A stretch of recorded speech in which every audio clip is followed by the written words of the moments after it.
যুগ যুগ ধরে অনেক প্রচলিত কথাই হয়ে আসছে, সেগুলো আসলে এমনি বানায়নি। মুরব্বীরা সব দেখে শুনে বুঝে বানিয়েছে। সেই কথাগুলোর মধ্যে একটা কথা হলো একের বোঝা দশের লাঠি, মানে উল্টো করেও বলা যায় দশের লাঠি একের বোঝা।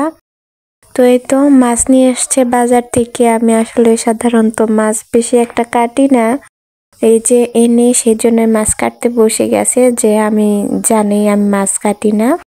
মাছ বেশিরভাগ ওই কাটে আর বাড়ির থেকে কেটে পাঠিয়ে দেয়। সাধারণত পাঙ্গাস মাছ, ছোট মাছ আর কই মাছ, শিং মাছ এগুলো ছাড়া বাজার থেকে তেমন একটা মাছ কেনা হয় না। যখন এগুলো খেতে ইচ্ছা করে তো তখনই কিনি, তাছাড়া আসলে তেমন একটা কেনা হয় না। তো আসসালামু আলাইকুম দেশ ও দেশের বাইরে যে যেখান থেকে আমার ভিডিওটা দেখছেন, আশা করি সকলে সুস্থ আছেন, ভালো আছেন। আলহামদুলিল্লাহ, আপনাদের দোয়া ও আল্লাহর রহমতে আমিও ভালো আছি, সুস্থ আছি। তো প্রতিদিনের মতো চলে এলাম আর একটা নতুন ব্লগ ভিডিও নিয়ে। অনেক ঝামেলা থাকার কারণে প্রতিদিন ভিডিও ছাড়তে পারি না, সেই জন্য এখন একদিন পরপরই ভিডিওগুলো দেই। ভেবেছিলাম ইউটিউবে আসবো, সুন্দর সুন্দর কাজকর্ম করে ভিডিও দেব, সবাই দেখবে। কিন্তু এখানে এসে দেখি এখানেও অনেক প্রতিযোগিতা, হাজার হাজার ভিডিও, হাজার হাজার চ্যানেল, তার মধ্যে আমার চ্যানেলটা মনে হয় হারিয়েই গেছে।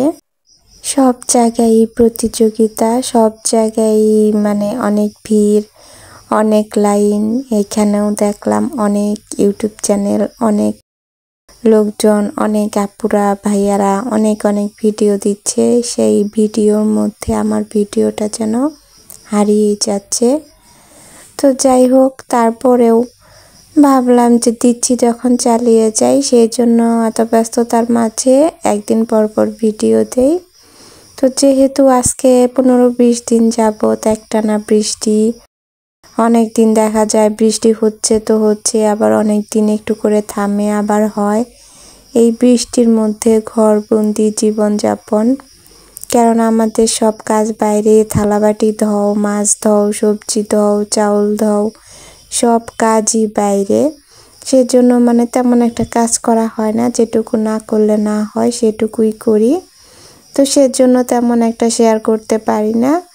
তো এই তো আজকে উঠে ভাবলাম যে ঘর-টর ঝেড়ে বিছনাপাতি গুছিয়ে তারপরে রান্না করি। তো এই তো বিছনাগুলো অনেক এলোমেলো হয়ে আছে, আর মেশিনে আম্মার 2টা মিক্সি বানাইছি। তো মিক্সি বানানোর জন্য এই তো কাপড়গুলো এলোমেলো হয়ে আছে, আর ওই পাশে কাপড়গুলো বানাতে হবে, সেজন্য ওইখানে রেখে দিয়েছি। আর আমার একটা হিজাব বানাবো, সেজন্য কাপড় কাটছি। তো আমার মিক্সি 2টা বানানো হয়ে গেছে, আর একটা বানিয়েছিলাম কিন্তু অন্ধকারে এমন মিক্সি বানাইছি যে উল্টা হয়ে গেছে, সেটা আবার খুলে নিয়েছি, এখন আবার বানাতে হবে। তো যাই হোক, কাপড়গুলো আজকে একটু ভাঁজ করে রাখলাম। তো এই তো আমি কিন্তু ভয়েস দিচ্ছি সন্ধ্যার পরে, 7:30 বাজে এই টাইম অনুযায়ী। তখন আমার চারপাশে কিন্তু ঝিঝি পোকা, ব্যাঙ এসব ডাকতেছে। আপনারা শব্দ শুনলেও শুনতে পারেন, আমি জানি না শোনা যাচ্ছে কিনা। তো যাই হোক, এই তো মিক্সি 2টো ভাঁজ করে ব্যাগে ঢুকিয়ে রাখবো, আমার জন্য নিয়ে যেতে হবে যেহেতু বাড়িতে যাব। তো এই তো আবার আরেকটা কাজ, এই যে ভাতের চাউল, এগুলো আমার প্রতিবেলাই বেছে বেছে খেতে হয়, অনেক ময়লা, আখির ধান এগুলো আছে। যেহেতু আমরা কিনে খাই চাউল, এবারের বস্তাটা একদমই ভালো হয়নি, প্রতিবারই আমাকে এইভাবে বেছে বেছে খেতে হচ্ছে। তো এই তো কিছু চাউল বেছে কুলায় রাখছিলাম যে দুপুরে রান্না করব সেই জন্য। তো যাই হোক, এটাও ঘরের মধ্যেই করি, বিছনার মধ্যে বসে বসে, কারণ ঘরবন্দি জীবন, বৃষ্টির জন্য বাইরে বেরোনোই যায় না। এদিকে যে আমার বাড়ির কাজ, সেটাও বৃষ্টির কারণে থেমে আছে, আবার এই বাসাটাও আমাকে ছেড়ে দিতে হবে। তো সব মিলিয়ে কেমন একটা পরিস্থিতি। তো এই তো সব কাজ টাজ মোটামুটি কমপ্লিট করে এখন রান্না করে নেব, যেহেতু দুপুর হয়ে গেছে। আর আমার হাজবেন্ড মানে এমনভাবে বাজার করে, যেদিন বাজার করবে তো 4-5 আইটেম একসাথে, আবার যখন থাকবে না তো থাকবেই না। এই তো বাজার এনে রেখেছিল, সেগুলো একটু গুছিয়ে নেব। এই তো আপনারা দেখতেই পাচ্ছেন, কাঁচকলা এনেছে, তারপর কচু এনেছে, মিষ্টি কুমড় এনেছে, ঢেঁড়স এনেছে, বেগুন, তারপর ঢেঁড়সের মধ্যে কাঁকরোল আছে। দেখেন কতগুলো বাজার একসাথে আরও এনেছে, সেগুলো আপনাদের সাথে শেয়ার করা হয়নি, সেগুলো আমি কুটে বেছে রেখেছি। মূলা শাক এনেছে আর পুঁই শাক এনেছে।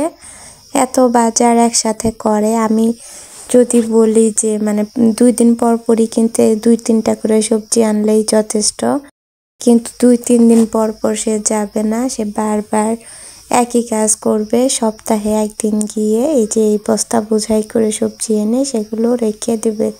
আর এই তো মূলাগুলো আমি কেটে বেছে ধুয়ে ভাপ দিয়ে রেখে দিয়েছিলাম, দিয়ে তারপরে তো কাজগুলো করে এসে রান্না বসিয়ে দিলাম। মূলা আসলে শুটকি দিয়ে রান্না করব, আর শুটকিটা তেমন একটা কারো পছন্দ না, মানে দিয়ে শুধু হালকা বাসনা করা এটুকুই। তো তরকারিটা উঠিয়ে দিয়ে, ভাত উঠিয়ে দিয়ে তো টেবিলের কি অবস্থা এগুলো গুছিয়ে নিচ্ছি। এদিকে কিন্তু খাওয়ার টাইম হয়ে আসছে, প্রায় 2টা বাজে। এখনই এসে দেখা যাবে যে খাবার চাবে, সেই জন্য অনেক তাড়াহুড়া করছিলাম। যেহেতু আমার রান্নার মানে আলাদা জায়গা নেই, সেই জন্য এই টেবিলটার মধ্যেই সমস্ত কিছু রাখতে হয় এক জায়গায়, সেই জন্য টেবিলটা আমি ফ্রিভাবে মানে অল্প জিনিস দিয়ে গুছিয়ে রাখতে পারি না, টেবিলের মধ্যে সব কিছু রাখতে হয়। তো আপনারা দোয়া করবেন, নতুন বাড়ি করছি সেখানে গিয়ে যেন এই ঝামেলা আর পোহাতে না হয়।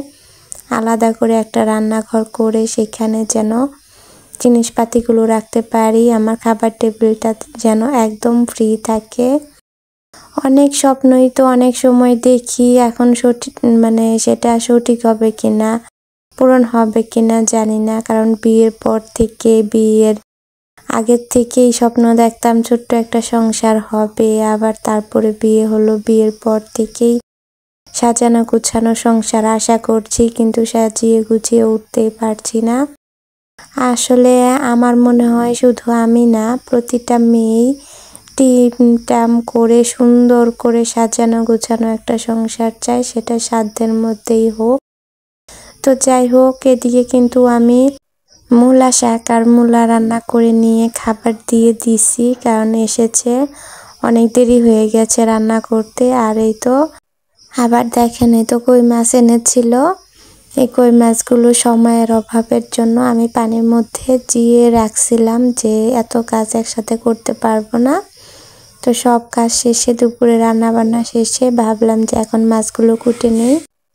আর এই কই মাছ কুটতে না অনেক সময় লাগে, কারণ এটা আস্তে ধীরে কুটতে হয়, না হলে যদি কাটা দিয়ে দেয় তাহলে হাত একদম ফাঁকা ফাঁকা হয়ে যায় কেটে কেটে।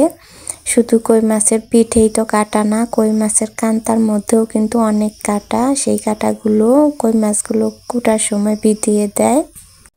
আর এই কই মাছগুলো না কাটতে অনেকটাই কষ্ট, কারণ এগুলো কুটার পরেও এত লাফালাফি করে, প্রচুর লাফালাফি করে, এগুলোকে মানে সাবধানে, খুব সাবধানে কাটতে হয়।